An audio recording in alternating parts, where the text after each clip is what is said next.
I wonder how you feel about someone like Adelita Grijalva, who, I mean, you say you can't work for your district because the House is out of session. She won her election 6 weeks ago and still has not been sworn in. She should be sworn in. Point blank. Yep. You haven't started yet, so I'm not going to get you into trouble with Marjorie Taylor Greene. I don't want to ask you what you think behind that, but I do wonder if you're hearing from other Republicans who maybe are with Marjorie Taylor Greene and you and a lot of the Democrats, which is we need to at least bring ourselves back to Washington, D.C. so we can swear you in and actually get to doing the work of the American people, even if the shutdown is still going on. I think regardless of party, if I were a Republican, I would have been sworn in already. I mean, I think everybody knows that. And we've had several Republicans come out publicly and say, it's crazy. Us waiting this long is crazy. She should have been sworn in a long time ago. There have been several, over 10 pro forma sessions that I could have been easily sworn in any of those. Congress just stunned Donald Trump and Speaker Mike Johnson with a move that no one in their circle saw coming. What looked like a routine procedural issue turned into a full-blown revolt inside the Republican ranks. It wasn't Democrats who blindsided Trump this time, it was his own people. The same lawmakers that he once relied on to keep the House in order are now quietly, and in some cases openly, breaking from him. What is unfolding is more than a disagreement over one seat or one vote. It is the start of a shift in power, one that Trump and Johnson may no longer be able to control. So to understand how this happened, you have to go back to how Trump and Johnson built their alliance in the first place. When Mike Johnson rose to the position of House Speaker, he did so as one of Trump's most loyal defenders, because Trump wouldn't want anyone in power who was not absolutely loyal to him, of course. His speakership was in many ways an extension of Trump's influence over the Republican Party. Every major decision, from committee appointments to procedural rules, was shaped by loyalty to Trump. And the message was clear: there would be no tolerance for dissent. And that strategy kind of worked. Trump held them all in line, until now. The trouble began with a simple but symbolic issue: whether a newly elected Democratic representative, Adelita Grijalva, should be sworn in during the ongoing government shutdown. Because again, she's still not sworn in. It's been months. Johnson insisted that the House wouldn't proceed with any swearing-ins or legislative business because it just couldn't until the shutdown ended. Democrats saw that as just a political stunt, a lie, a way to block their newest member and to keep their margin in the House as narrow as possible, because he could let her take her seat if he wanted. What Johnson didn't expect was that some of his own colleagues would start to see it that way too. The tension broke when Marjorie Taylor Greene, yes, that MTG, a name that's usually synonymous with Trump's own inner circle, publicly said that Grijalva should be sworn in. She didn't hedge, she didn't hide behind political or procedural language. She should have been sworn in a long time ago, Greene said in a televised interview. That's straight language. That is very clean, very clear. So that's a line that on its own might have sounded like common sense to anyone, but within the House GOP, that's like a thunderclap. That is very unusual. Usually these kinds of people say really crazy things, but this and she has sounded pretty normal recently. For years, Greene has been one of Trump's most aggressive and wacky allies, defending him at every turn and saying some pretty strange things, and now she's saying a very normal thing, directly contradicting the speaker that Trump helped install. So Greene's comment might have been brushed off as an outlier. Maybe it's one person turning against the party because of some reason. But then something bigger happened. Representative Grijalva revealed herself that several Republican lawmakers had privately contacted her, agreeing that the delay made no sense, that she should already be serving, that she should be seated. And they just don't want to say it in public because that hurts their image, that hurts their voting chances. But they told her, they called out to her in private and already told her.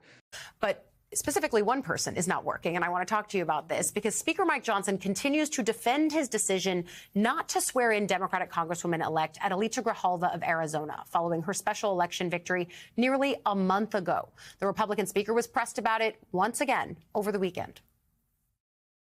When are you going to swear in Representative-elect Adelita Grijalva? As soon as we get back to legislative session, when Chuck Schumer allows us to turn the lights back on. Why haven't you done it already? Because this is the way the institution works. I'm following the Pelosi precedent, by the way, when my dear friend from Louisiana, Julia Letlow, was elected to fill the seat of her deceased husband because of COVID.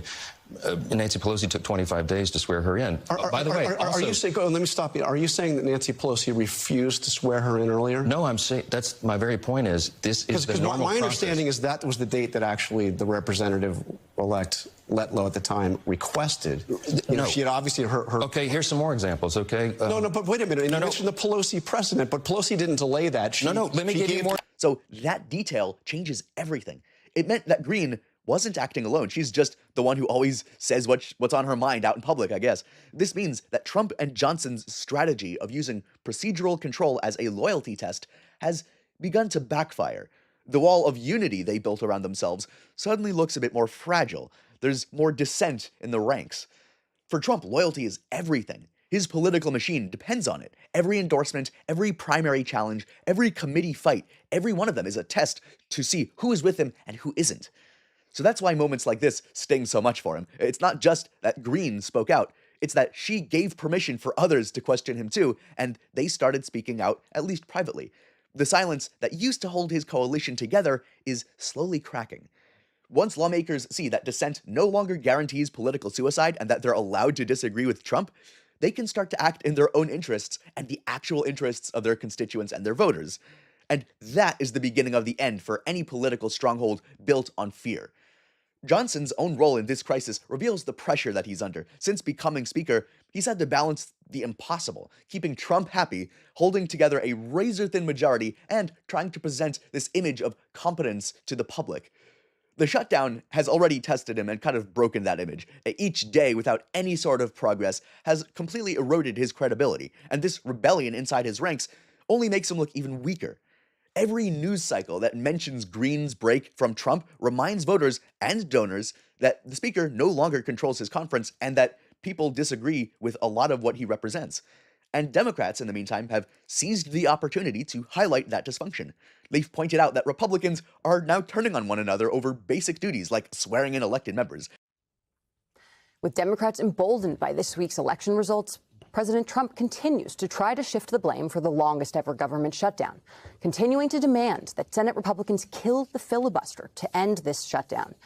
And in a social media post Saturday, he called on Republicans to redirect federal money that would go to insurers under the Affordable Care Act directly to individuals. Democrats are framing it as proof that Trump's grip on the party is slipping.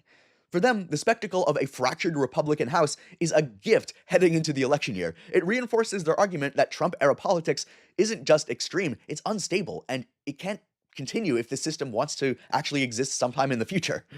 Mike Johnson now finds himself caught between two different fires. On one side, Trump and his inner circle expect total obedience, and Trump wants him to do exactly as he wants, even when it grinds the government to a halt. And on the other side, rank-and-file Republicans are starting to realize that the shutdown that they've helped prolong is turning voters against them. It's a really bad look. Inside and outside of their voter base, businesses are stalled, paychecks are delayed, and public frustration is boiling over.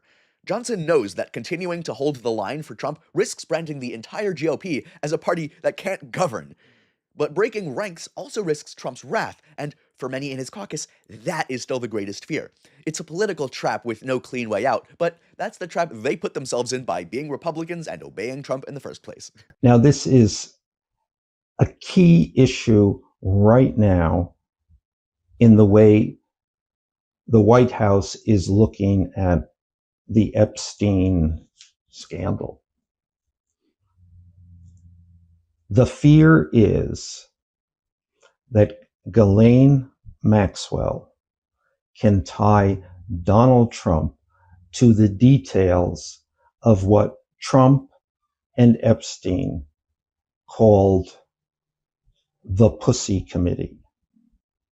The Pussy Committee consisted of Trump and Epstein in their efforts to get girls for Prince Andrew. Democrats are seizing the moment, framing the Republican chaos as proof that Trump's iron grip on the party is finally slipping. To them, a fractured GOP House is a political gift heading into election season, a vivid reminder that the Trump era isn't just extreme, it's unstable, and it threatens the very functioning of American governance. House Speaker Mike Johnson now finds himself trapped between two fires. On one side, Trump and his inner circle demand total obedience, even if it means grinding government operations to a halt. On the other, rank-and-file Republicans are waking up to the political fallout. The shutdown they helped prolong is turning voters against them. Across the country, paychecks are delayed, businesses are stalling, and public frustration is reaching a breaking point. Johnson knows that continuing to serve Trump's whims risks branding the entire GOP as a party incapable of governing. But defying Trump invites his wrath, a prospect that still terrifies most of Johnson's caucus. It's a political trap of their own making, forged in years of submission to Trump's dominance. This internal revolt couldn't have come at a worse time for the former president. Behind the scenes, the White House is reportedly anxious about how the renewed focus on the Epstein scandal could reopen dangerous questions. The growing fear, whispered but persistent, is that Ghislaine Maxwell could link Trump to what Epstein and he once called the committee, a secretive effort involving Prince Andrew and others, allegedly tied to the trafficking of young women. The timing is politically disastrous. The administration faces mounting scrutiny for its role in keeping the Epstein files sealed. For months, Trump's allies have argued that releasing them would endanger national security, but that argument is collapsing fast. Lawmakers from both parties are now demanding full disclosure. The real concern in Trump's camp isn't the files themselves, it's who's named inside them. Those who have read the documents know what's at stake. If the Epstein files ever see the light of day, they could implicate powerful figures across the political spectrum. That's precisely why both parties are nervous, but Trump's inner circle more than anyone has reason to fear exposure. Rumors in Congress suggest those files may detail the operations of the committee, allegedly connecting Trump, Epstein, and Prince Andrew in ways that could be politically catastrophic. For Republicans already uneasy about defending Trump's endless scandals, this couldn't come at a worse moment. It's not just about optics anymore, it's about policy and leadership. The rift over Trump, so-called Big Beautiful Bill, his signature tax and spending package, has deepened divisions in the party. Johnson, once seen as Trump's reliable lieutenant, is now facing backlash from within his own ranks. Many conservatives deride the bill as bloated and unfocused, an irony for a party that prides itself on fiscal discipline. Behind closed doors, GOP lawmakers are furious that Johnson let the Senate dilute key spending cuts, turning what should have been a Trump victory into yet another example of Washington dysfunction. The anger is spilling into the open. What was meant to showcase strength has instead exposed weakness, and the gridlock has become symbolic of a party paralyzed by its own contradictions. Democrats, for their part, are hardly innocent. Their failures to check Republican excesses or prevent key policy blunders have played a role in deepening the crisis. But in this instance, the chaos is almost entirely of the GOP's own making. Trump's leadership has hollowed out the party's coherence, replacing strategy with obedience and ideas with outrage. In public, Trump and Johnson are trying to project confidence. They dismiss reports of division as media exaggeration, insisting the party remains united. But unity built on fear doesn't last. History shows that once a movement starts fracturing from within, the cracks spread quickly. And this moment, this open dissent, marks one of those fractures. Congress has sent an unmistakable message: blind loyalty is no longer guaranteed. Some Republicans, quietly at first, are choosing to dissent. That alone signals a profound shift. In the days ahead, Johnson may scramble to reassert control. Trump will almost certainly lash out, as he always does when challenged. But the damage is done. For the first time, Trump faces real rebellion, not from Democrats, not from prosecutors, but from inside his own ranks. And that is the kind of challenge he's never truly known how to handle. Don't forget to like and subscribe to my channel for more updates.